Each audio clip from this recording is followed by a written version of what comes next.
entièrement tout à l'heure cette année-là. Il y a un truc qui est assez dingue avec vous concernant Claude François, c'est que quand vous sortez, alors il faut expliquer que vous avez fait une émission qui s'appelle Popstar. Vous aviez un groupe dans Popstar, vous vous rappelez de ça, qui s'appelait What for? Link Up. Link Up. Non, les Link Up. Oh, j'étais pas loin.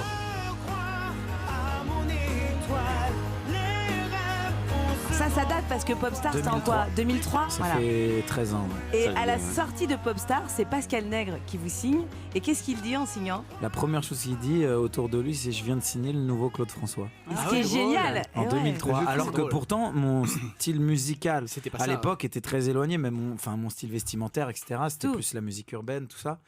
Et moi, tout de suite, j'ai pas compris pourquoi. Ouais. Et c'est avec les années, à force de me faire cette comparaison, que j'ai commencé à me pencher sur la carrière de Claude François, au-delà des titres que je connaissais comme tout le monde. Ouais, et puis il y a même le fils de Claude François, je crois que c'est Et Claude justement, et Junior. après, ce qui a vraiment déclenché, après le fait que je me penche réellement sur sa carrière et sur le personnage, c'était en 2008.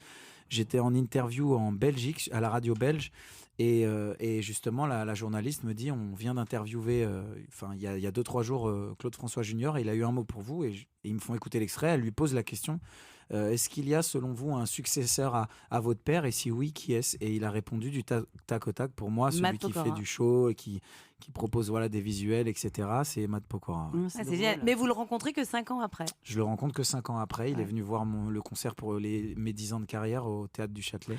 Et qui a eu l'idée en fait? Lui, vous, la maison de disques? En fait, c'est encore une fois après, en 2012, avant même encore de rencontrer Claude François Junior, en 2012, je fais une émission sur France 2. Ça s'appelait Hier encore. Avec Aznavour, etc. Et je chante, on devait reprendre donc des titres d'artistes décédés. Mhm. Et du coup, moi, j'ai choisi Claude François, je chantais comme d'habitude. C'est la première fois de ma vie où sur scène, où en interprétant un titre, je tremblais. Ah Je ouais. transpirais, je tremblais, il se passait quelque chose. Et en sortant, tout le monde me dit c'était génial, etc. Et là, on a commencé à se dire... À Gamberger.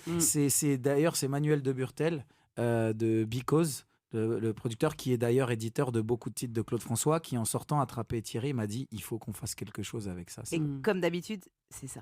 Comme d'habitude, toute la journée, je vais jouer